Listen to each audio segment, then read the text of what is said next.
السلام عليكم البنات، كي دايرين؟ لاباس عليكم؟ نتمنى ان شاء الله تكونوا بخير وعلى خير، ومرحبا بكم معايا في فيديو جديد. ان شاء الله في هذا الفيديو غادي نشارك معكم هذا الملوي بلا تعب بلا تماره بلا زبده بلا دليك. ان شاء الله غادي توجدوه كيجي تبارك الله كيف ما كتشوفوا كله مورق. ما شاء الله حطيته في الانستغرام ما كاملاش 24 ساعه تبارك الله كان 1,5 مليون مشاهده. نتمنى تجربوا حتى نتوما، حيت هذه الطريقه هذه صراحه زوينه بزاف وما غاديش تبقاو تعكزوا عليه نهائيا. كيجي مقرمش وكيجي مورق، وكيف قلت لكم راه بلا زبده وبلا دليك، يعني المعكازات اللي بحالي. وهذه الطريقه هذه ان شاء الله راه غادي تولي معتمده عندكم. كنتمنى تجربوها ان شاء الله، تردوا عليا في لي كومونتير. والا كنتوا اول مره كتشوفوا القناه ديالي ما تنسونيش من اللايكات ديالكم، تشتركوا في القناه، تفعلوا زر الجرس باش ان شاء الله يوصلكم دائما كل جديد. وندوزوا على بركه الله للمقادير ولطريقه التحضير.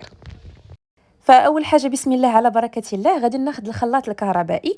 كندير فيه 3 ديال الكيسان ديال العنبه. الماء اللي كيكون دافي، ما يكونش سخون بزاف وما يكونش عاوتاني بارد بزاف، يكون سخون شويه. كندير القياس ديالي ديال الملحه، معلقه كبيره ديال العسل، تقدروا تعوضوها بالسكر سنيده. وكندير زلافه متوسطه اللي كتعادل 2 ديال الكيسان ديال الفينو اولا زلافه مغربيه العاديه ديال الفينو. غادي نخلط هاد المكونات هادو مزيان، غنطحنهم بحال اللي غادي نوجد البغرير، يعني طحنوا عاودوا طحنوا عاودوا. هاد الطريقه هادي راه كتخليكم تستغناو على الدليك، وكتجي العجينه دالكه راسها براسها. كيف ما كتعرفوا الدقيق ديال الفينو شويه كيحتاج الدليك باش كيتطلق. الا استعملتوا هاد الطريقه هذه راه ما كتحتاجوش نهائيا لا الدلك ولا حتى شي حاجه. كنفرغ داك الخليط كامل في واحد القصعه، وكندير هنايا 2 ديال الزلايف ديال الدقيق ديال الفورس. ما تضيفوهمش دفعه واحده كيف ما درت انا راه شاده العبار ديالي بهذا الطحين هذا، حيت ديما كنوجدها بهذه الطريقه. نتوما غادي تبقاو تزيدوا الطحين شويه بشويه حتى تجمع لكم العجينه. تقدروا تحتاجوا 2 ديال الزلايف عبار كيف ما انا احتاجيتهم، تقدروا تزيدوا اكثر اولا تنقصوا، يعني على حسب نتوما الدقيق واش كيشرب ولا ما كيشربش.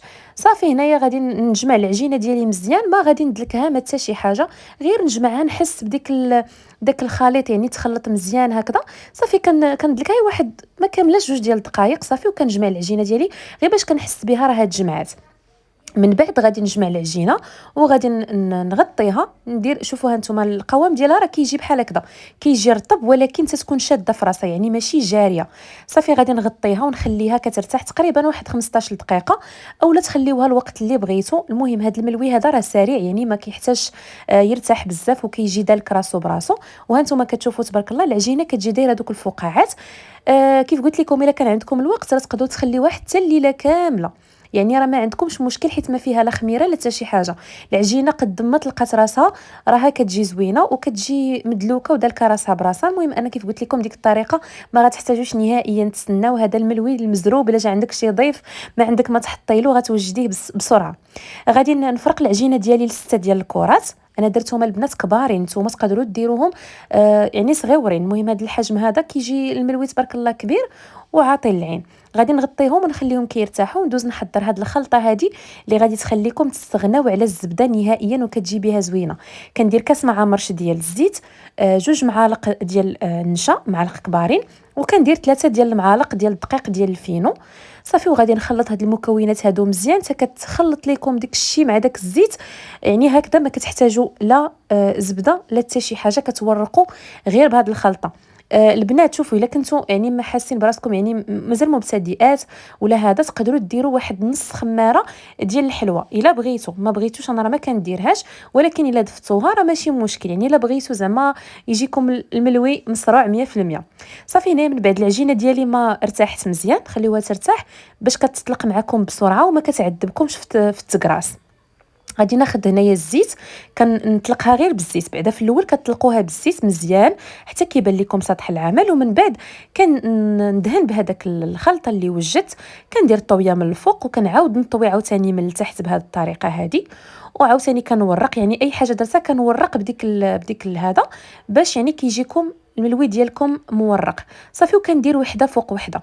كيف ما كتشوفوا هاد الخلطه هذه راه كتخليكم يعني ما كتعنفجوش مع ديروا الزبده بوحدها، الزيت بوحدو، الفينو بوحدو، يعني بخلطه وحده كتكملوا كل شيء.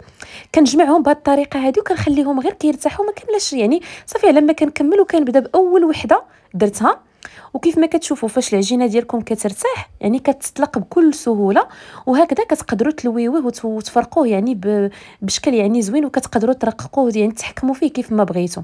غادي نبدا نورق وغادي نبدا نطوي، وكيف ما كتشوفوا البنات راني ماشي كنلويه، راني كنطويه، حيت الا لويتوه وزيرتوا يديكم راه كيجي الملوي ديالكم من الداخل ما كيجيش مورق وما كيتنفخش لكم في الطياب. صافي من بعد ما كنكمل الكميه كامله اللي عندي كنبدا باول وحده كنقرصها كيف ما كتشوفوا. ما ترققوهاش بزاف يعني باش العجينه ديالكم ما كتجيش صامته، ما كتجيش يعني الملويه ديالكم صامته.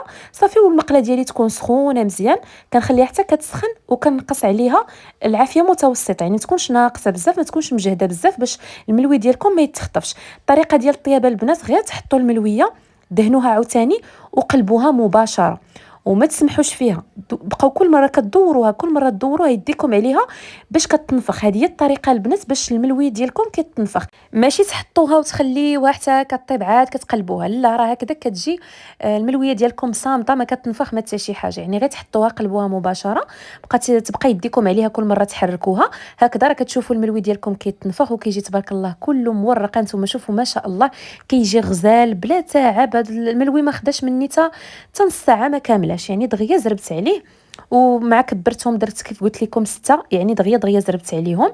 وكيف ما كتشوفوا راه يدي عليها واخا راني في الكوزينه ويدي عليها، يعني ما كنسمحوش في الملويه نهائيا باش كتنفخ لكم. حتى ديك الطريقه اللي وريتكم ديال ما كتزيروش يعني في الطويان كتخلي الملوي كيتنفخ. وها نتوما كتشوفوا الا بغيتوا تحتفظوا به في المجمد ما كتحمروش بزاف، خليوه مبيض شويه وحطوا هكايا. اللي طيبتها كديروها في واحد اللي طيبتوها كديروها في واحد المنديل باش ما كتعرقش، ما ديروش وحده فوق وحده باش ما كيعرقش. واللي طيبتها البنات كنحاول انني نحلها، يعني كنبقى فهمتوا كنبقى بحال اللي كنرفس فيها باش كيتحل، يعني باش الملوي ديالكم كيجي محلول، حيت منين كيبرد ما كيبغيش يتحل، يعني حلوه وهو باقي سخون. خليوه حتى كيبرد تماما واحتفظوا به في المجمد الوقت اللي بغيتوه كتجبدوه وكتكملوا له الطياب. كيجي تبارك الله الملوي كله مورق ومقرمش. نتمنى يكون عجبكم، وإلا عجبكم ما تنسونيش من اللايكات ديالكم، والى وصفه قادمه باذن الله.